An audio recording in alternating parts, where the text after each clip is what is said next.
All right, this one's a little bit longer than normal, but it's also very important.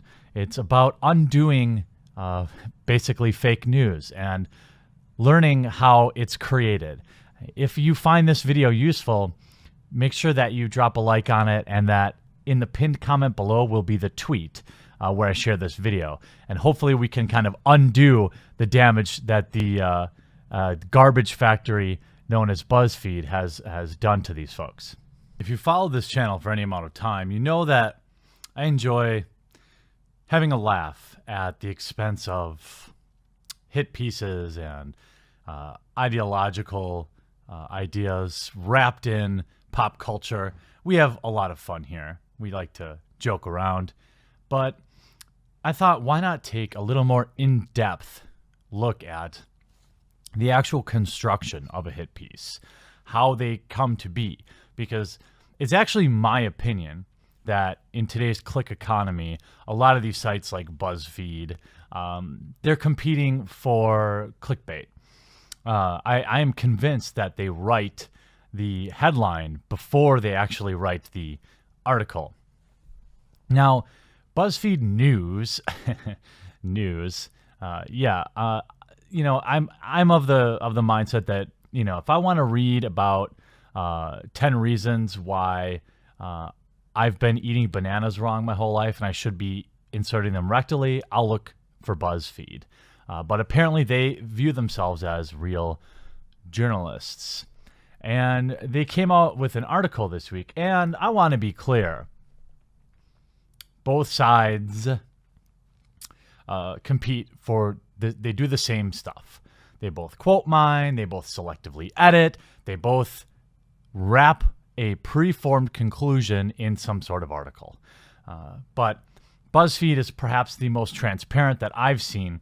And in this case, I was able to actually reach out to a lot of the people that were quoted in this article to debunk most of what this, quote, journalist has to say. So you can just look at the title. You see what they have for the tab here. Alt-right troll to father, the unraveling of Lane Davis. And then they also selectively put things in the URL so that this will always be tied to, in this case, Ralph Retort, right? This is an SEO trick. And most of the time, just so you know, anything that goes out of its way to say it's truth usually is not truth. But this is a tentpole piece to launch BuzzFeed.news or BuzzFeed News. And they had actually, this is one thing I didn't really understand. They had been working on this for almost a year. I mean, we all know that left-wing media uses alt-right as a buzzword to get clicks. This story is a year old, and it's a sad story about a young man who lived at home and did not get along with his folks very well. And one day it ended up escalating, and something very bad happened. Now, this article, as you can see, doesn't care about the facts, right? They attempt to read the first sentence. By the way, the author is Joseph Bernstein.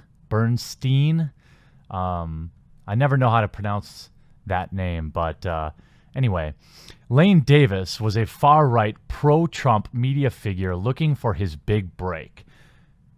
Then he did something very bad. Okay,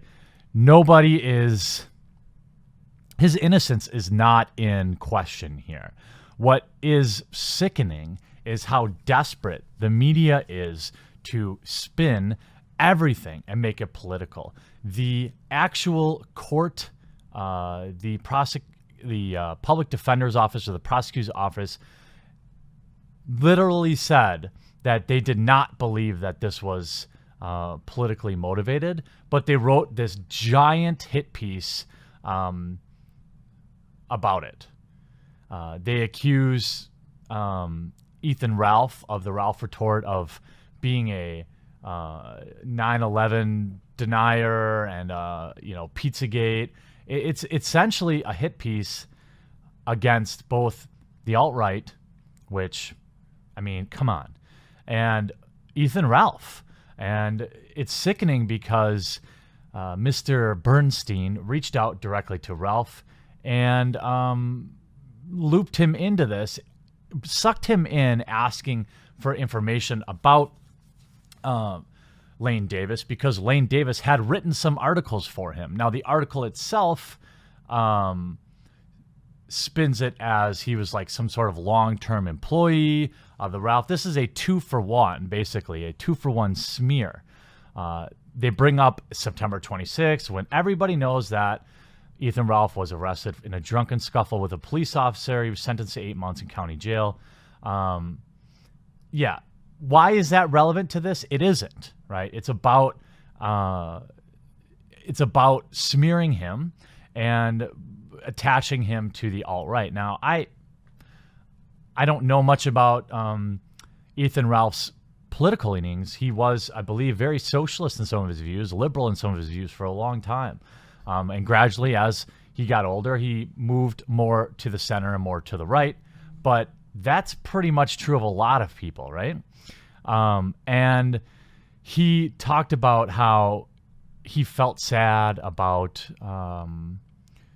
what Lane Davis had done, and that how he lamented how they would let politics get involved.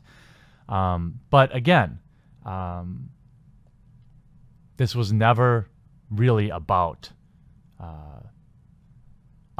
Lane Davis. This was about smearing. And I want to talk first about quote mining. This author, Mr. Bernstein, spent a lot of time with Ralph on the phone, doing phone interviews and getting quotes. And almost every single quote he used in this article was selectively edited. A couple of them in a sinister way, in my opinion. He did issue a few corrections late, but did not correct most of the disgusting stuff. And then you see, within hours, it ends up on the Washington Post. And one of the quotes I want to look at as an example here is how they referred to Ethan Ralph here. Then Davis did this to his father in a fit of what appears to be politically inspired rage. No, this was never proven. In fact, the prosecutor reached out and said that it wasn't, that he had no evidence of that. And then they take this quote out of context about Ethan Ralph. He didn't get the game, said Ethan Ralph, who runs a Ralph retort. It was a game for Ralph. He was intentionally getting it wrong. I mean, this is, okay, it's an opinion piece, but it's an out-and-out lie. And I was able to talk to Mr. Ralph about this, and let's loop some of that in. Where he says, where he quotes, before Gamergate, I was a pretty standard liberal, or even a socialist. I'd write hit pieces on right-wing figures. It was a hobby, but when Gamergate broke out, I got an audience that happened to be more reactionary. I thought it's my job to do propaganda for Gamergate. The ethics and video game journalism stuff, I didn't care about that. Now, I did say all that. I really didn't. I mean, this is not a secret. I didn't really care that much about the ethics and video game journalism stuff. I did write about it some, but I don't. That's not the what you weren't really deeply connected. You were writing content, right? I mean, yeah, exactly. And I wanted. I mean, my thing was taking on SJWs in gaming, basically, not through the ethics and video game journalism stuff, but the kind of just going at them the same way they were going at other people. But the way he leaves that quote or puts that quote out there, it makes it sound like, oh, Ralph's just a socialist who just decided to start LARPing online, and that's not what happened. And I've talked about this before. My politics gradually changed the more I went along with this writing thing. The more I saw what the media did, the more I saw how they frame things, like we're talking about now. So I eventually changed my politics. It wasn't that I was just LARPing, but the way he puts that out there, and I told him this, but the way he puts that out there is, oh, this is just some socialist LARPer who just, saw he could make some money off writing, clickbait, and that's what he was doing. And there's another quote later in the article where I said Lane didn't get the game, and that's pretty much just all he puts right there. That was Lane, very, and I mentioned that it was also where it was. I'm sure they didn't. I'm not sure that they knew this, but the way the line break was, with the video or an ad or something that showed up, that's just kind of hung out there as this weird thing. Yeah, so the quote he put was this is me speaking, and I did say this. He completely ruined his life with some stupid internet shit. He didn't get the game. Now, I absolutely said that. Now, the thing I meant about the game was not that it was some, trolling game and I don't care about any of this and I was just drumming up, whatever hatred or stirring up crazy people. What I meant about the game was, and this goes for right, left, or center. When you write online, when you critique the culture or give your analysis, for me personally, it ends online. I don't carry that to Walmart when I'm out, whatever, buying groceries, or, I'm sitting at Starbucks or wherever, some coffee shop. I'm not sitting there just so mad. Oh God, these progressives, I can't even be out with these people. How they're all around me. No, I mean, I do, you know what I mean? I do now some people are like that. Yeah, well, those are the people that burn out too, right? People exactly. often ask me like, "Dude, you're so butthurt." I'm like, "No, man. The second I upload the video, I'm over it. I got it out there. Yeah. I'm good. Moving on with life." I'm pretty chill in real life. Like, I mean, I definitely care about the issues. I definitely care about politics. I think it's important, but I don't carry that with me every day. I don't get mad at family members who might disagree with me. I don't just, get in a rage when I talk to my mom. Like, what, she hates Trump, for example. I don't just, God damn it, how could you speak like that? You know what I mean? It doesn't. Politics are politics. Life is life, and I separate the two. So what I meant by he didn't get the game is he didn't understand that, and he let some stupid internet shit, which a lot of this stuff is. I mean, it sounds derisive, but I'm not gonna let a story about some pedophile or some political dispute interfere with my familial relationships and my friendships, because I don't feel like that's how you should live your life, and I don't think it's healthy. So. And do you think it's at least plausible that that quote was shortened up and no context was provided? It seems like a lot of these quotes were cut off in a way to just kind of use you as like, to both discredit you, but also give a political opponent credit by saying like, well, see, they don't care, and look at what happened. Like he said it was all a game, and then somebody got killed, even though that wasn't what your intention was.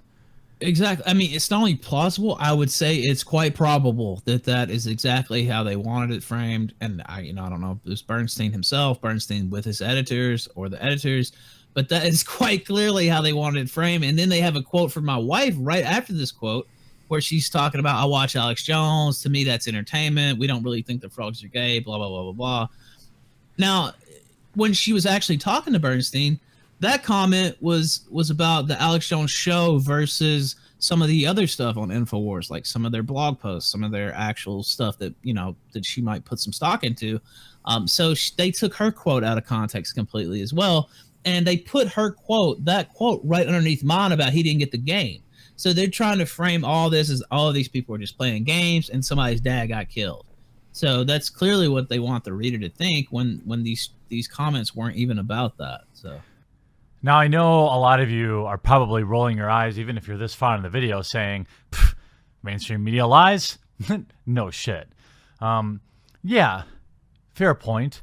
But I thought this video, while a little bit more long, would be interesting to look at the anatomy of it and how data and quotes get twisted. To me, it was clear that Mr. Bernstein had a clear goal of this article, and that was to use buzzwords like alt-right and troll to prop up and attack the alt-right and to make connections that never really existed.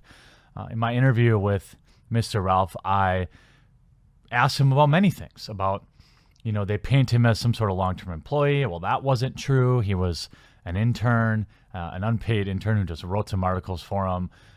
They brought his wife into it, misquoted her, and she's been taking heat online. And this isn't at all how the story was pitched to him. And I know I have a soft spot for this because I've been in Ethan's position before where I was getting smeared as some sort of super mega sexist harasser without any evidence. And Polygon and Kotaku reached out to me. I took the interview, knowing full well they weren't going to represent me fairly, and then they didn't.